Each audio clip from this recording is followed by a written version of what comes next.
London 1348 या शायद 1665 साल की तुलना में गंध अधिक महत्वपूर्ण है।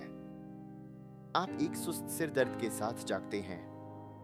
दोपहर तक बुखार शुरू होता है, एक गर्मी जो महसूस होती है जैसे आपका खून उबल रहा हो। रात के खाने तक आप उन्हें पाते हैं, काले गोलाकार सूजन, ब्यूब्स, आपकी गर्दन और जांघ में सेब के आकार के। आप लाखों लोगों में से एक हैं जो यर्सिनिया पेस्टिस का सामना कर रही हैं। काली मृत्यु। आप डर गए हैं, आप मर रहे हैं और आपको तुरंत एक डॉक्टर की जरूरत है। लेकिन यहाँ एक त्रासदी है, जो सलाह आपको मिलने वाली है वह सिर्फ बेकार नहीं है।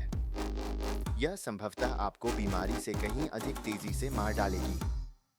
जीवित रहने के लिए आपको पहले यह समझना होगा कि आपका डॉक्टर आपको किस चीज से मारने वाला मानता है। 14वीं सदी में कोई नहीं जानता था कि बैक्टीरिया क्या है।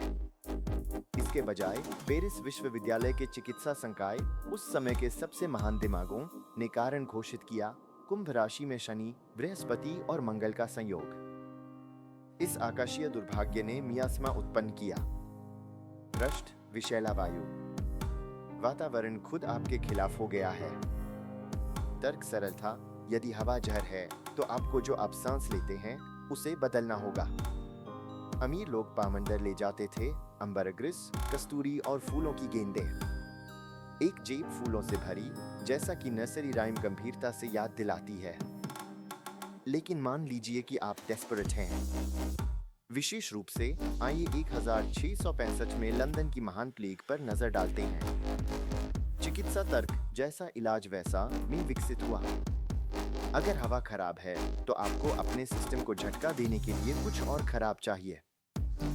डॉक्टरों ने वास्तव में अपने खुद के गैसों को एक जार में संग्रहित करने की सिफारिश की। निर्देश स्पष्ट थे, जब महामारी आपके पड़ोस में आए तो आपको ढक्कन खोलकर शक्तिशाली वाष्प को गहराई से इनहेल करना था। स्पॉइलर अलर्ट, यह काम नहीं किया। इसने केवल यह सुनिश्चित किया कि आपके अंतिम क्षण पृथ्वी पर अपने ही मल की गंध लेते हुए बिताए जाएं।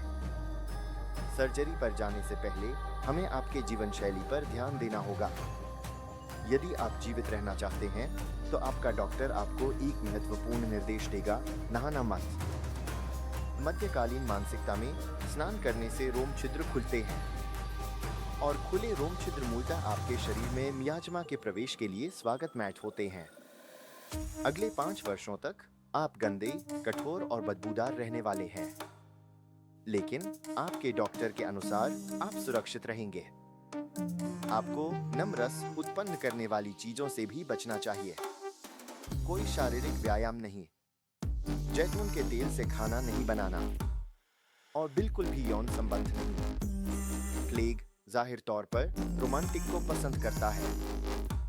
मान लेते हैं कि बार की बोतलें और स्नान की कमी विफल हो गई। आप अब बीमार हैं। यदि आप एक राजा या पोप हैं तो आपके उपचार विकल्प शानदार और घातक हैं। आपका चिकित्सक कुचले हुए पन्ने लिख सकता है। इसे बारीक पाउडर में पीसकर पानी या शराब के साथ मिलाया जाता है। सिद्धांत: रत्न की शुद्धता रक्त को शुद्ध करेगी। वास्तविकता: आप नुकीले कांच को निगल रहे हैं। आप मरेंगे, लेकिन आप बहुत महंगे, चमकदार अंदरूनी हिस्सों के साथ मरेंगे। अगर रत्न काम नहीं करते तो यूनिकॉर्न का सींग है। वास्तव में यह नारवाल का पीसा हुआ दांत है जिसे वाइकिंग्स ने भोले भाले दक्षिणी डॉक्टरों को बेचा।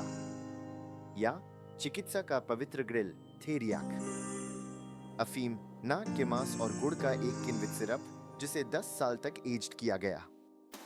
इसकी कीमत एक भाग्य थी। इसने प्लेग का इलाज नहीं किया, लेकिन अफीम की भारी खुराक के कारण शायद आपने इस बात की परवाह करना बंद कर दिया कि आप मर चुके थे। सामान्य व्यक्ति के लिए जिसके पास पन्ना नहीं है, विकारी विधि है जिसका नाम अंग्रेजी डॉक्टर थॉमस विकारी के नाम पर रखा गया है। यह विशिष्ट है। चरण 1, एक जिंदा मुर्गी या कबूतर ले। चरण 2, इसके पिछवाड़े के पंखों को काट ले। चरण 3, पक्षी के नंगे पीछे को सीधे अपने रिश्ते प्लेग के घावों पर बांध दे। विश्वास था कि पक्षी के शरीर का तापमान और तेज दिल की धड़कन जहर को आपसे निकालकर मुर्गी में ले आएगा। डॉक्टर बार बार पक्षी को बदलते थे जब वे संक्रमण से मर जाते थे या शायद स्थिति की अपमानजनकता के कारण। यदि मुर्गी विफल होती है तो सर्जन अपना टूलकिट खोलता है। मध्यकालीन चिकित्सा 4 रसों के प्रति आसक्त है। बीमारी एक असंतुलन है। यदि आपको बुखार है तो आपके पास बहुत अधिक रक्त है।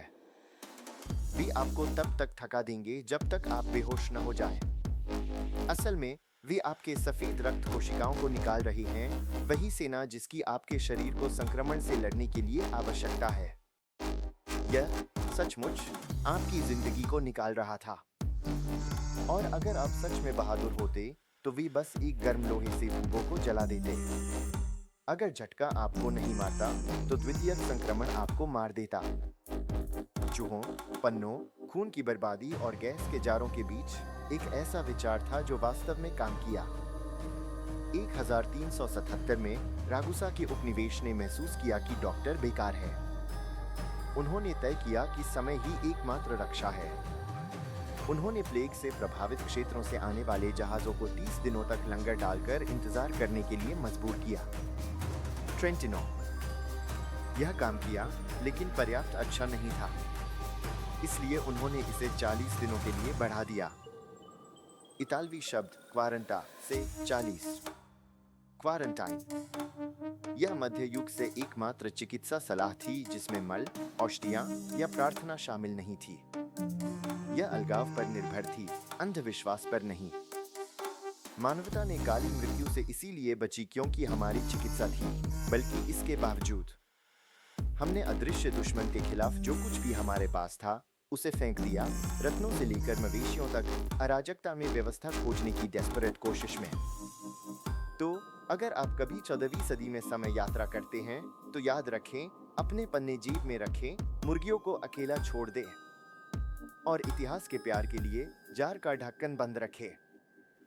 अपने हाथ धोओ।